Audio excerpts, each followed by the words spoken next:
Media మిత్రులకు నమస్కారం.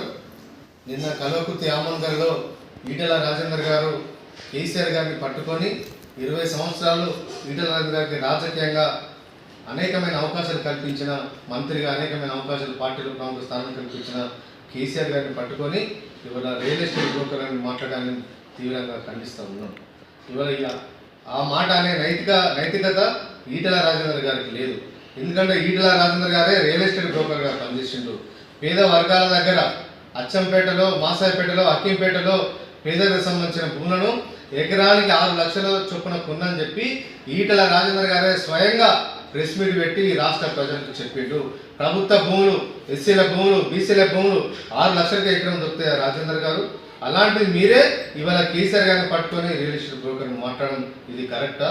ముఖ్యమంత్రి కేసీఆర్ గారు భూసేకరణ చేపడితే తన సొంతం కోసం చేసుకున్నాడా, తన కుటుంబ సభ్యుల కోసం భూసేకరణ చేపట్టిండా?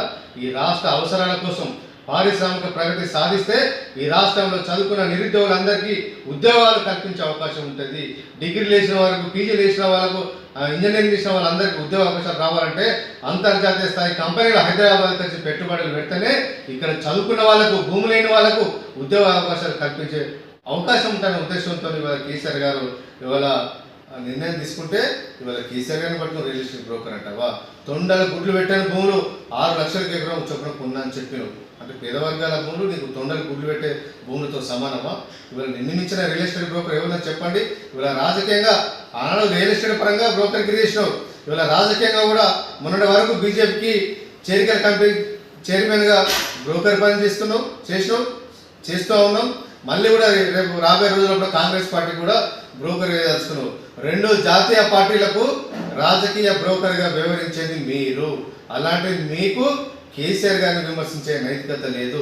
ఇంత పెద్ద స్థాయి తీసుకొచ్చిన కేసీఆర్ గారిని పట్టుకొని బ్రోకర్ అనడం అది కరెక్ట్ కాదు. ఇప్పటికైనా ముఖ్యమంత్రి గారికి క్షమాపణ ఇవ్వాలని చెప్పి, భవిష్యత్తులో కూడా ఆచితూచి మాట్లాడాలని చెప్పి, లేకపోతే బీఆర్ఎస్ పార్టీ కార్యకర్తల ఆగ్రహానికి గురిగాక తప్పదు. వచ్చే ఎన్నికల్లో ఖచ్చితంగా ప్రజలు నేను రాజకీయంగా బొందబెట్టాలని చెప్పి ఈ సందర్భంగా హెచ్చరిస్తా ఉన్నాను.